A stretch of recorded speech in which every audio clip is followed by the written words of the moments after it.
help them and something bad happens, can't they not technically come back and, sue you or whatever? Cause it's better to try than to just stand there. If you are within your scope of practice, then you are pretty much protected. Yeah, if you're within your scope of practice. Okay. If you're not certified for anything and you do the best you can, you're almost always guaranteed you're not gonna get sued from the Good Samaritan laws, but. What scope of practice allows you to train? You pretty much have to be a doctor, surgeon. Paramedics may be able to trade.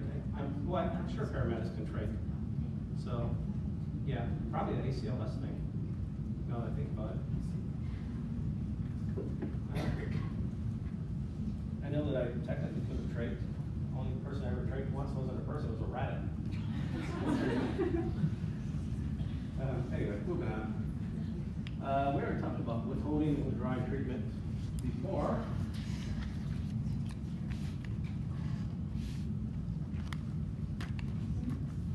Yeah, we talked about these, yes. A lot. And of course, that whole Self-Determination Act was what we're always been talking about the autonomy. And they can decide. You may not like what they decide. Especially if you're a family and they decide, we're done, I'm not getting anything done. But they do have that right. Okay? Already kind of talked about this. Any questions on living will, durable power of attorney for healthcare?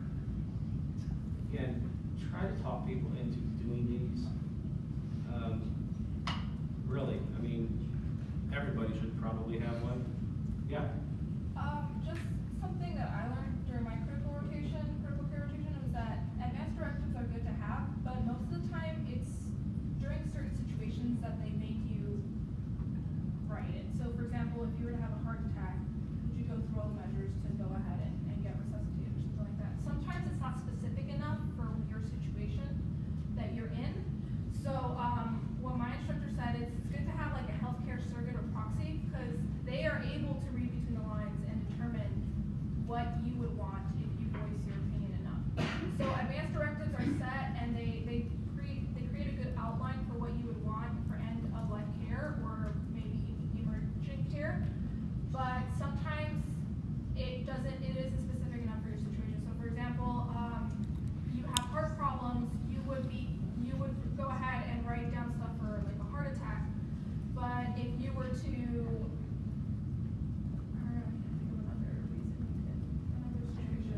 if you were to go through a stroke, then that advanced directive isn't going to go ahead and it's not gonna acknowledge the stroke of it. It's not gonna acknowledge the emergent care for a stroke. It's gonna acknowledge the emergent care for a heart attack. So does that kind of make sense? Like that's where healthcare or surrogate or proxy would be able to make decisions for you that you feel confident would reflect what you want. Just make sure that if your parents or whoever or your patients make a proxy, that person would actually accurately predict what they want. It's actually kind of not funny, but irritating. Last year when my mother-in-law died, well, she was in the hospital, and she had been fighting heart problems for years, many, many years. And she had this advanced directives, and she had a DNR order, and she also gave an advanced directive to her son. And at one point, they were like, what do you want us to do? Do you want us to go in and do the surgery? Because she was out, she couldn't really communicate. He's like, yeah, do everything you can. And the nurse is like, but there's a DNR order, are you sure? He's like, yeah, do everything you can. Well, she ended up actually waking up long enough to say, oh, heck no, put me on hospice.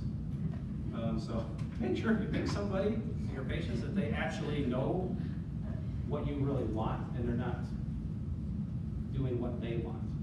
That's, yeah. If you make it clear who your proxy is, the next of kin doesn't technically have the final decision. Yeah, no, he had the stupid power of attorney. Oh, he did? Yeah, because he actually wrote it up on the nurse's whiteboard in the room. Oh my Called gosh. this person with all decisions and made it all caps and everything.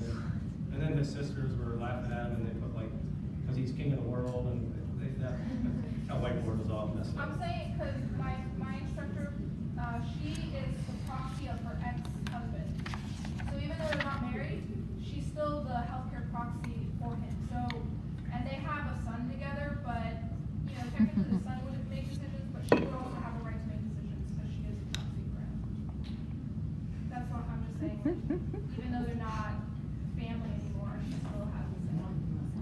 Is this distance? Is that distance?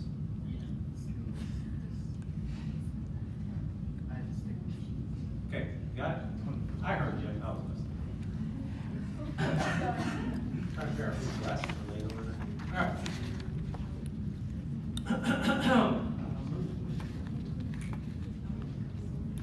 Did we just talk about this or not? We talked about this. A lot of it's gonna start. Yeah, well, that's because these are the issues that come up, so I think Natalie kept throwing us ahead all the time. That's okay.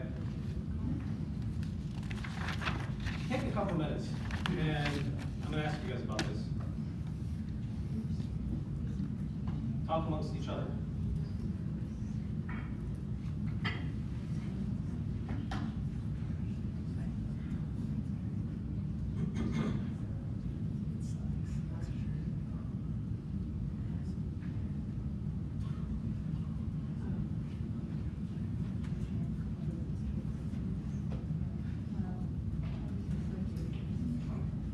I still treat. I would still treat. Okay.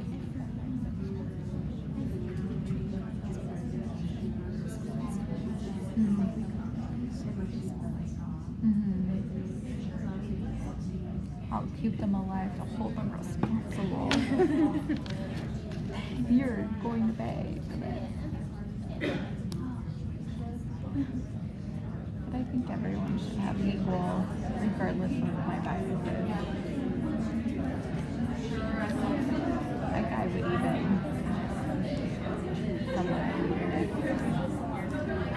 I don't like I don't agree, but I think it's not right that you should deny someone.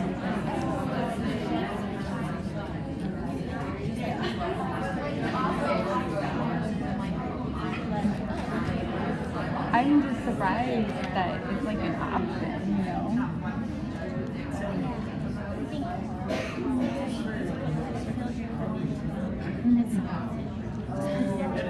Yeah. Yeah. It's weird.